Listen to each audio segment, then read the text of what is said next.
بات نہیں ہوتی ہے مسلمان کی، اور فرقہ بندی ہے کہیں اور کہیں ذاتیں ہیں، کیا زمانے میں پلٹنے کی یہی بات ہے۔ عزیز بھائیوں، دوستوں اور بزرگوں، اللہ رب العزت نے تمام مسلمانوں کو اس بات کا حکم دیا ہے کہ اللہ کی رسی کو مضبوطی سے تھام لو۔ وَاعْتَصِمُوا بِحَبْلِ اللَّهِ جَمِيعًا وَلَا تَفَرَّقُوا، اللہ کی رسی کو مضبوطی سے تھام لو اور آپس میں جدا جدا نہ ہو، وہ فرقوں میں مت بٹو، یہ حکم ہے اللہ رب العزت کا۔ ہم نے نبی پاک صلی اللہ علیہ وسلم کی ایک حدیث، اس کو ایسے جواز بنا کے ہم یہ سمجھنے لگے، جس میں نبی کریم صلی اللہ علیہ وسلم نے فرمایا کہ ان بنی اسرائیل، بے شک بنی اسرائیل کی جو قوم ہے وہ 72 ملتاً، وہ 72 فرقوں میں بٹ گئی، اور تم لوگ امت محمدیہ، تمہاری امت کے 73 فرقتاً، 73 فرقے ہو جائیں گے۔ ہم نے یہ سمجھ لیا بھی شاید یہ فرقے بنانا ضروری ہے، کیونکہ نبی پاک صلی اللہ علیہ وسلم کی پیشین گوئی ہے، ٹھیک ہے، لہذا یہ فرقے بنانے ہی بنانے۔ اس وجہ سے ہم اس بات پہ بالکل کوشش ہی نہیں کرتے کہ آپس میں اتفاق اور اتحاد کے ساتھ رہیں اور زندگی گزاریں۔ حالانکہ نبی کریم صلی اللہ علیہ وسلم کا یہ مقصد نہیں تھا کہ تم لازمی 73 بنو، کیونکہ حدیث اور قرآن وہ ایک دوسرے کے خلاف نہیں ہو سکتے۔ قرآن میں جب اللہ یہ فرما رہے ہیں کہ وَاعْتَصِمُوا بِحَبْلِ اللَّهِ جَمِيعًا وَلَا تَفَرَّقُوا، تو حکم یہی ہے کہ اللہ کی رسی کو مضبوطی سے تھام لو اور آپس میں فرقوں میں مت بٹو۔ لیکن ہم بڑے مطمئن ہو کے پھر رہے ہیں کہ نہیں، چونکہ نبی پاک صلی اللہ علیہ وسلم نے فرمایا، نبی پاک صلی اللہ علیہ وسلم کا فرمان وہ تو ایک پیشین گوئی تھی کہ قیامت تک میری امت کے فرقے اتنے ہو جائیں گے۔ یہ تعلیم آپ نے قطع نہیں دی کہ تم فرقوں میں بٹو، حکم وہی ہے جو اللہ نے دیا ہے کہ اللہ کی رسی کو مضبوطی سے تھام لو اور آپس میں جدا جدا نہیں ہونا۔ اب اللہ کی رسی کیا ہے؟ کتاب اللہ، اور کتاب اللہ میں یہ دونوں چیزیں آتی ہیں، رب تعالیٰ کا قرآن بھی اور پیارے پیغمبر صلی اللہ علیہ وسلم کا فرمان۔ لیکن آج ہر بندہ اپنی اپنی مسجد بنا کے، الگ الگ اپنا ایک کرائٹیریا بنا کے، جسے فرمایا نا کہ کل حزب بما لدیہم فرحون، ہر ایک گروہ جو ہے جو کچھ اس کے پاس ہے اس پہ بڑے خوش پہلے کہ نہیں ہم بالکل ٹھیک ہے۔ نہیں میرے بھائیو، یہ اختلافات ہمارے ختم ہونے چاہیے۔ ایک مسلمانوں کو کم از کم جو مشترکہ کاز ہیں ان کے لیے اکٹھا ہونا چاہیے اور آپس میں اتفاق اور اتحاد کے ساتھ رہنا چاہیے، کیونکہ اقبال کا جو شعر میں نے پڑھا اس میں یہی تعلیم دی کہ منفعت ایک ہے اس قوم کی، نقصان بھی ہے، یعنی یہ پوری کی پوری قوم جو ہے اس کا فائدہ بھی ایک ہی چیز ہے اور اس کا نقصان بھی ایک ہی چیز ہے۔ اگر دین پہ چلیں گے، عمل پیرا رہیں گے، کتاب و سنت کو اپنے لیے کسوٹی بنائیں گے، اس کے مطابق زندگی گزاریں گے، ان کے سارے اختلافات ختم ہو جائیں گے، اور جب اختلافات ختم ہوں گے تو یہ آپس میں پیار اور محبت سے زندگی گزاریں گے، یہ ان کے فائدے کے لیے ہے۔ اور اگر یہ اختلافات کا شکار ہوں گے تو نقصان تو ساری امت کا ہونا ہے۔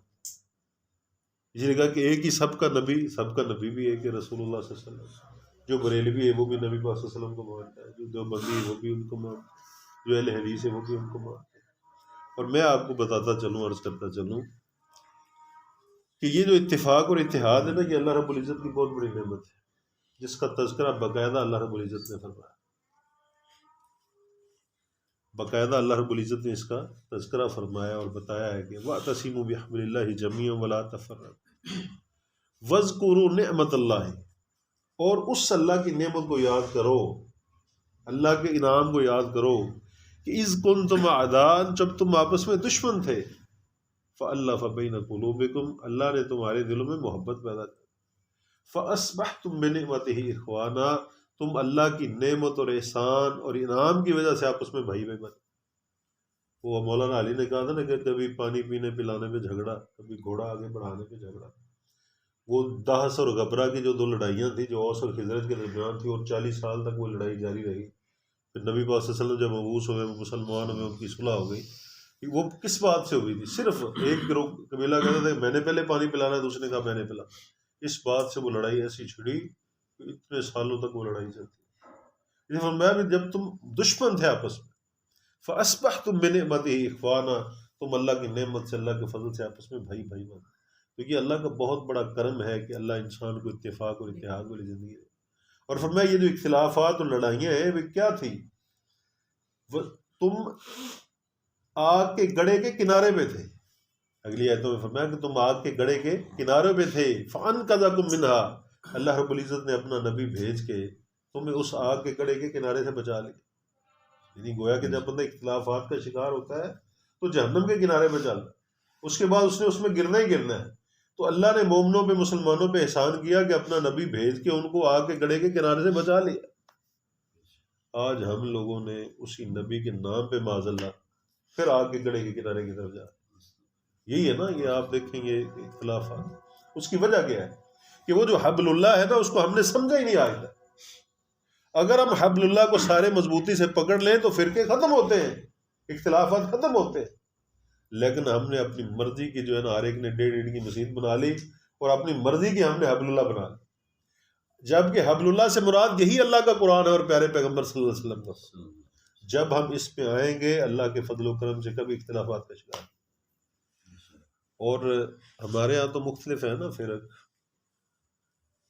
یہودی اہل حدیث.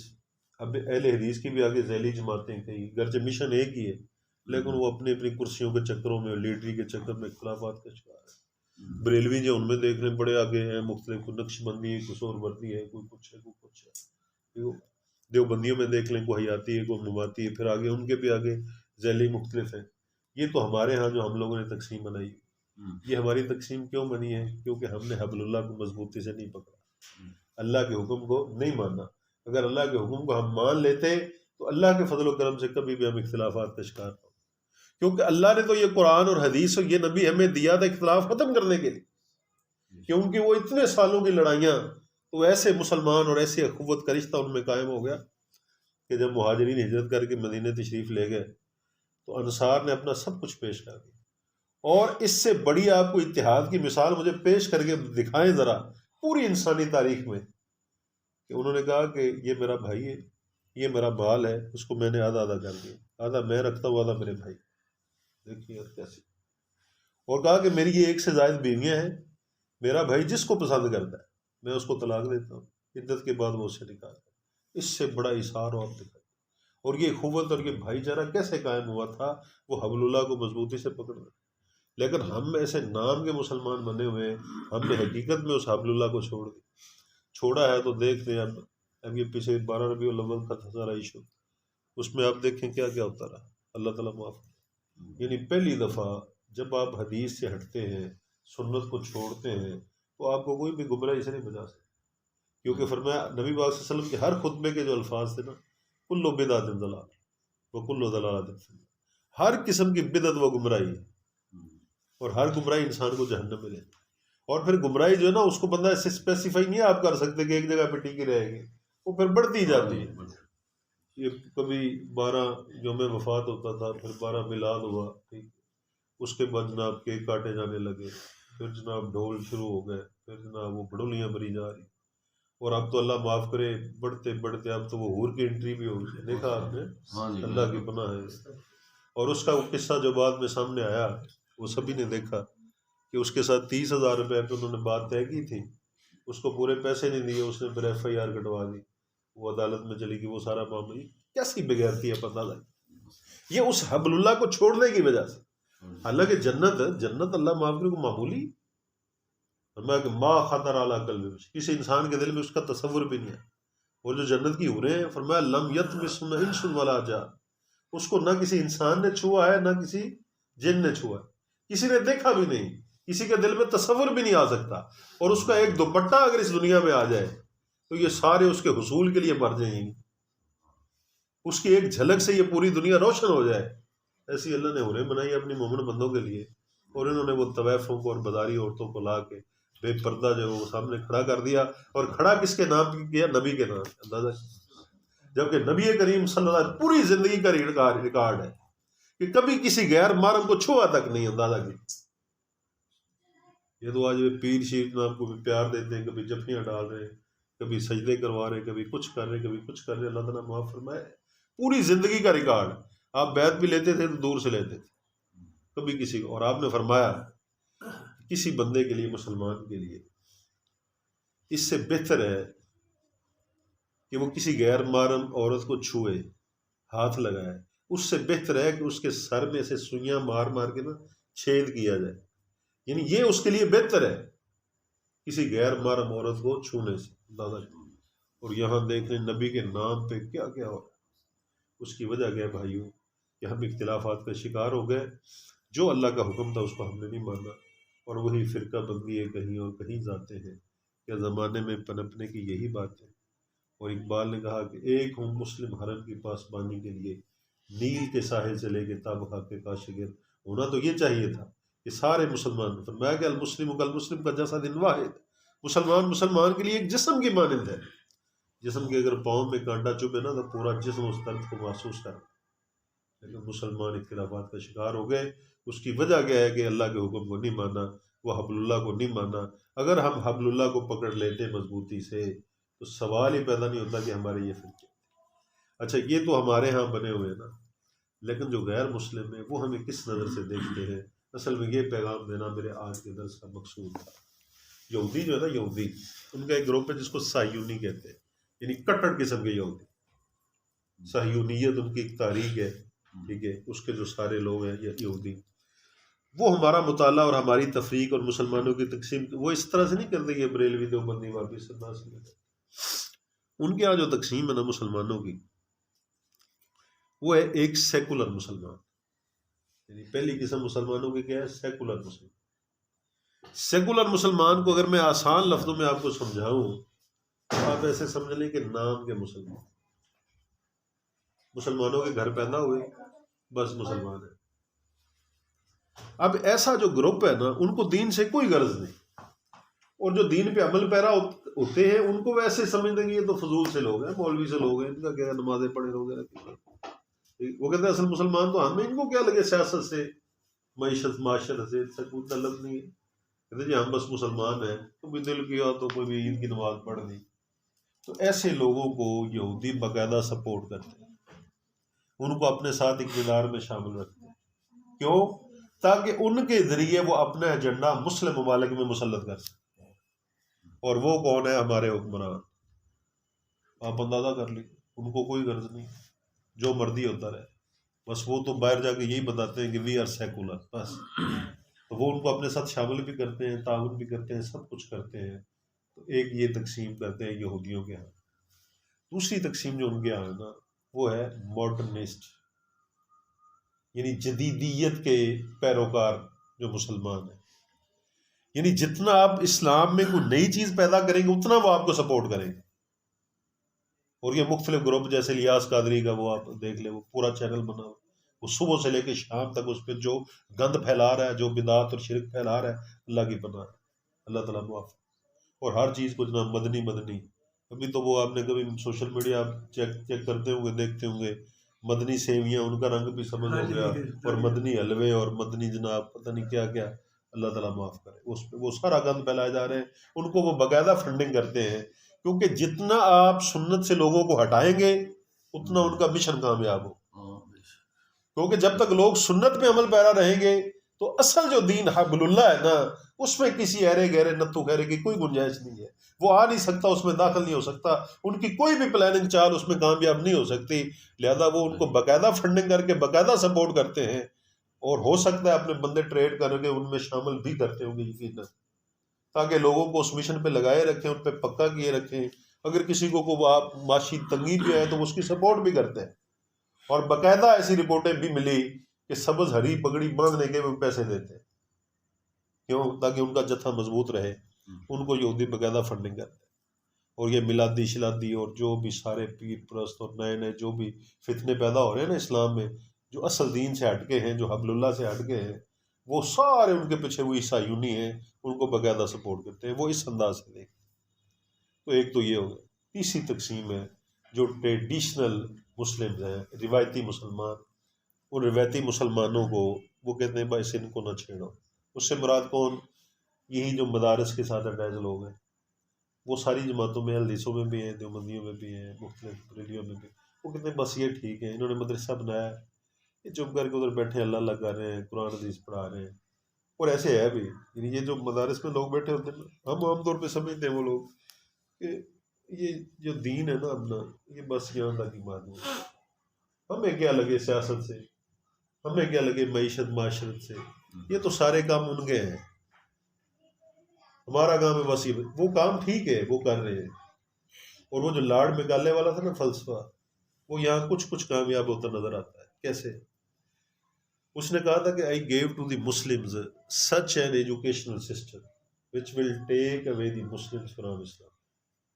میں نے مسلمانوں کو ایسا نظام تعلیم دیا ہے جو مسلمانوں کو اسلام سے کوسوں دور لے جائے.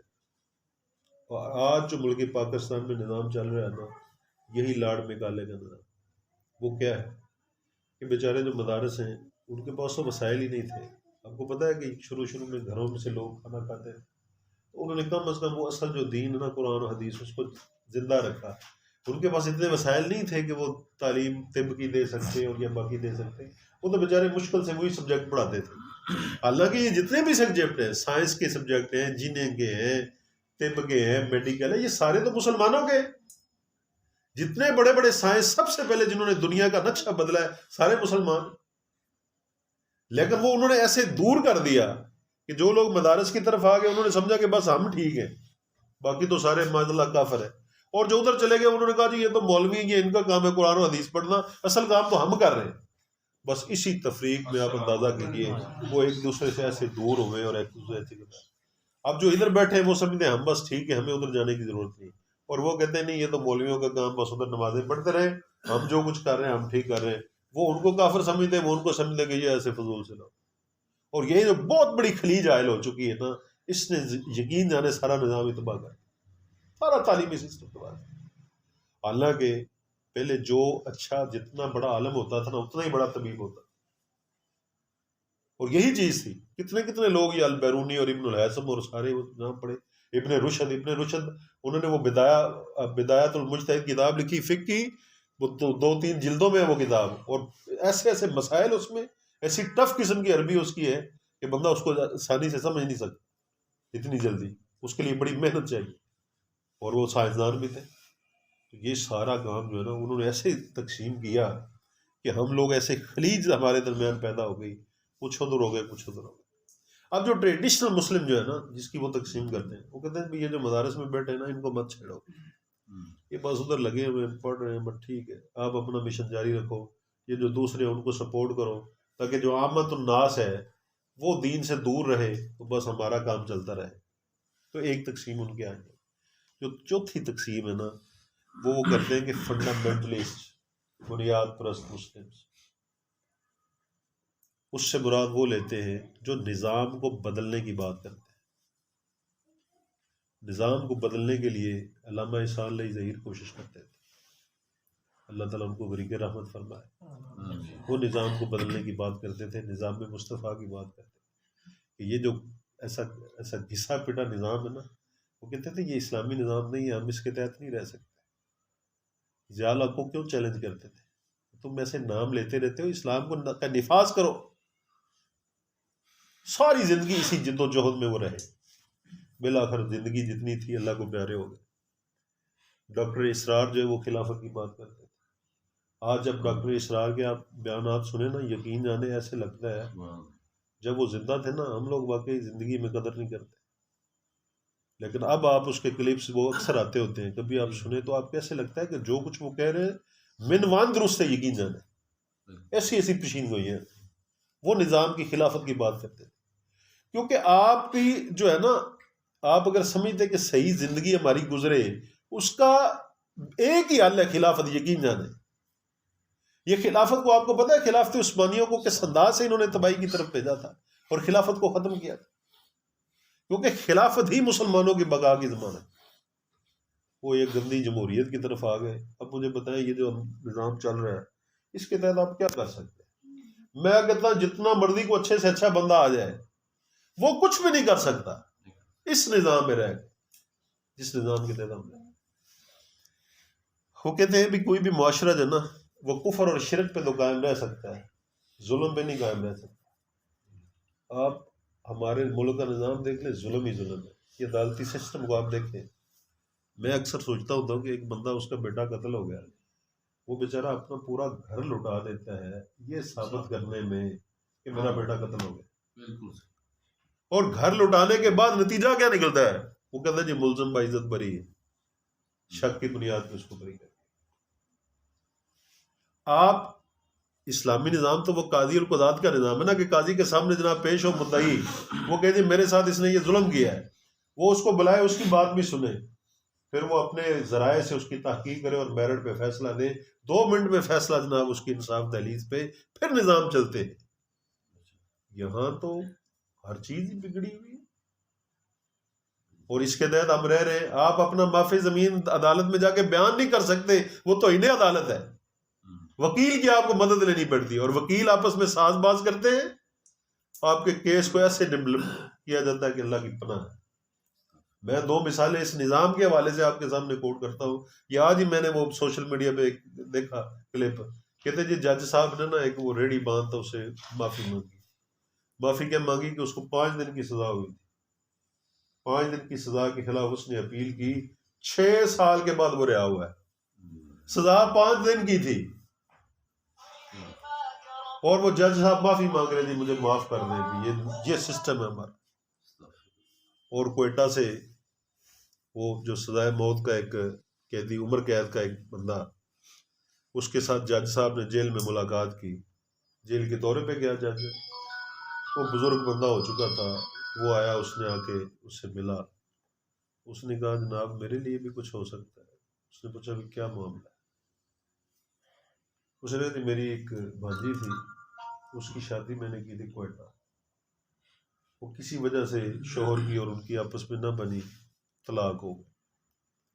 کہتے جی میں اپنے ساتھ کچھ ساتھیوں کو لے کے سامان اٹھانے کے لیے گیا، وہاں سامان اٹھانے کے لیے وہاں اپنا سامان لے کے واپس آ رہے تھے، تو چیک پوسٹ میں پولیس نے روک لیا، پولیس نے روک لیا۔ انہوں نے کہا جی تمہارے سامان میں منشیات ہے، چرس ہے۔ اس نے کہا چرس کیسے ہوگی، ہم تو یہ بیٹی کا سامان ہے وہاں سے لے کے آ رہے ہیں، طلاق ہو۔ وہ ایس ایچ او کو مخبری تھی پہلے، ظاہر ہے وہ کس نے رکھی، کیسے آئی؟ اس نے گاڑی کی وہی مخصوص جگہ کھولی تو وہاں سے جناب وہ 1 کلو 2 کلو چرس برآمد ہوا۔ اس کو پتہ بھی نہیں ہے بیچارے کو۔ کہتے جی وہ انہوں نے میں گرفتار کیا، گرفتار کر کے تھانے لے گیا، وہاں سے چلان کیا، اور اس بیچارے کا قصور ہی کوئی نہیں ہے، اور وہ عمر قید کی سزا کاٹ رہا ہے بندہ۔ اور یہ واقعہ جج بیان کر کے خود رو رہا تھا، ایسے ایسے ظلم میں اس کے سارے قواعد بھی پورے تھے، سب کچھ پورا تھا۔ اب وہ جج ظالم جس نے اس کو عمر قید کی سزا دی، اس کو لے کے آ گئے، اور جس وہ انسپیکٹر نے اس کو گرفتار کیا، کوئی وجہ نہیں پوچھی، کچھ نہیں کیا۔ تو یہ سارا نظام ہے، اس کے تحت ہم رہ رہے ہیں۔ اس نظام کو بدلنے کے لیے ہم کیا کر رہے ہیں؟ کچھ بھی نہیں، ہم کچھ کر بھی نہیں سکتے، کر بھی کچھ نہیں رہے، ہم مطمئن ہیں کہ ٹھیک ہے۔ جب تک ایسا نظام رہے گا، آپ کیسے تصور کر سکتے ہیں جیسے ہماری گزرے گی نا، ایسے گھسٹ گھسٹ کے ہماری نسلیں بھی ایسی گزر جائیں۔ تو یہ جو لوگ ہیں نا، ان کو جو اس نظام کے خلاف بات کرتے ہیں نا، ان کو کہتے ہیں یہ فنڈامنٹل ہے۔ حافظ سعید صاحب ہیں جو اس کے لیے بات کرتے ہیں، آواز اٹھاتے ہیں کہ اسلامی نظام ہونا چاہیے، اسلامی قانون ہونا چاہیے، شرعی عدالتیں ہونی چاہیے۔ علامہ احسان تھے، ڈاکٹر اسرار تھے، یا وہ امارات اسلامیہ کے، وہ دیکھ لیں آپ نے کیسے انہوں نے جہاد کیا، اور اللہ تعالیٰ نے ان کو فتح دی۔ تو آپ جب نظام کی بات کرتے ہیں نا، پھر ان کو بڑی تکلیف ہوتی ہے، اور وہ اپنی میگزینوں میں اور اپنی کتابوں میں پتہ کیا لکھتے ہیں؟ کہتے ہیں دے are fundamentalist and they are our enemy number 1، we have to crush them whatever it possible. کہتے ہیں یہ ہمارے اولین دشمن ہیں، ان کو ہم نے کرش کرنا ہے جس انداز سے بھی ممکن ہو۔ ان کو ہم نے، وہ پھر انہی جو سیکولر لوگ ہیں، ان کے حکومتوں میں بیٹھے، ان کے ذریعے ان پہ پابندیاں بھی لگاتے ہیں، ان کو بین بھی کرواتے ہیں، ان کو طرح طرح کی سزائیں بھی دی جاتی ہے، سب کچھ ہوتا ہے، ان کے جناب اکاؤنٹ بند کیے جاتے ہیں، اس کے ساتھ یہ سارا کچھ۔ اور دوسری چیز وہ کہتے ہیں کہ یہ جو ہے نا، یہ فنڈامنٹلسٹ، ان کو وہ جو ٹریڈیشنل مدارس کے لوگ، ان سے بھی دور رکھا جائے۔ پھر ان میں یہ ایسی چیزیں شامل کر کے اور ان سے یہ فتوے دلواتے ہیں کہ یہ جہاد کفر ہے اور ایسی باتیں کرنا کفر ہے اور اس طرح، کیونکہ وہ کہتے ہیں کہ یہ جو لوگ مدارس میں بیٹھے ہوئے نا، ان کی عوام تک ڈائریکٹ رسائی ہے. اگر یہ ان کے ساتھ اٹیچ ہو گئے تو مین پاور ان کو یہ دیں گے مدارس سے اور مختلف جہات ہے، قیادت ان کی وہ کریں گے اور یہ جناب ہماری تیسی کی تیسی پھیر لیں گے. تو کفار ہمیں اس انداز سے دیتے ہیں، لیکن ہم سوئے ہوئے اپنی اپنی جگہ پہ، کوئی ضرورت نہیں. اب میرا عرض کرنے کا مقصد یہ ہے کہ کم از کم جس حد تک ہو سکے ہم کم از کم اپنے آپ پہ تو اسلام کو نافذ کریں. اس کے بعد جو اپنا گھر ہے، جو ہمارا کرائٹیریا ہے، وہاں تک تو کم از کم اسلام اور قرآن و سنت کی حکمرانی ہو. جب ہم اس طرح سے اپنے آپ کو بدل لیں گے، حکمرانوں کو پتہ چلے گا کہ ہماری عوام اس گندے نظام کے تحت نہیں رہنا چاہتی، وہ مجبور ہو جائیں گے. ادروائز جب آپ مطمئن ہیں کہ ادھر کوئی سیاسی آ جائے ہم بھی اس میں شامل ہیں، کیونکہ ہمیں پتہ ہے کہ کل کل ایسے کسی فتنے میں مبتلا کریں گے، ہم بھی نعرے لگا رہے تھے ٹھیک ہے فلانا ٹھیک ہے فلانا ٹھیک ہے، وہ ادھر بھی شامل ادھر بھی شامل، اور ہے وہی گندا نظام، گھسا پٹا نظام. اس کے تحت رہ کے آپ کبھی بھی سکون والی زندگی وہ نہیں گزار سکتے. آپ اندازہ کر، اگر ہم یہ چاہتے ہیں کہ ہماری نسلیں سکون سے رہیں تو وہ جو حبل اللہ ہے نا، اللہ کی رسی، اسے ہمیں مضبوطی سے تھامنا ہوگا، اس کی حکمرانی کو نافذ کرنا ہوگا، اس کے مطابق اپنے آپ کو چلانا ہوگا، اور کفار کے جو بھی یہ سارے ہتھ کنڈے ہیں ان کو ہمیں سمجھنا ہوگا. اللہ تعالیٰ نے ہم سے کل قیامت کو یہ نہیں پوچھنا کہ تم نے اسلامی قانون کا نفاذ کیوں نہیں کیا، لیکن یہ سوال ہم میں سے ہر کسی سے ہونا ہے کہ اس کے لیے آپ نے کیا کیا. اب یہ سوال ہے، یہ سوال آپ نے اپنے ذہنوں میں رکھنا ہے ہمیشہ. یہی میرے اس درس کا مختصر سا، یہی اس کا خلاصہ مقصد ہے کہ ہم نے اس گندے نظام سے اپنے آپ کو بچانے کے لیے کیا کیا. کیا اسی کے تحت ہم بھی خوش ہو گئے؟ جو موجودہ صورتحال چل رہی ہے اس میں تو ہم ایسے بالکل ایسے پھر رہے ہیں، بالکل لاپرواہ ہو کے، ضرورت نہیں. یا آپ نے کچھ نہ کچھ کوشش کی، کم از کم اپنی ذات کی حد تک کوشش کی، جو ارد گرد آپ کو چند لوگ ملے وہاں تک کوشش کی. ہمارے گھروں میں شادیاں ہوتی ہیں، خوشیاں غمیاں ہوتی ہیں، سب کچھ ہم وہی کر رہے ہوتے ہیں. ایسے ہم کہتے ہیں ہم اہل حدیث ہیں جناب، ہم بڑے موحد متقی، سب کچھ بھی چل رہا ہو، وہی سسٹم ہے، نیوندرے شوندرے ہیں، وہی سب کچھ ہے، وہی ادھر بیٹھے ہوتے سارے حاجی نمازی سارے وہاں پہ بیٹھے ہوتے، وہی مہندیاں بھی چل رہی ہوتی. جو کو پوچھے تو جناب یہ سب کیا ہے، کہتے جی یار یہ تو بچے کی شادی کون سی روز روزہ نہیں، یہ شغل مغل ہوتا ہی رہتا. تو ایسے جب ہم ایسے مطمئن ہو کے پھر ہم کہتے ہیں جی نظام فلانا ایسے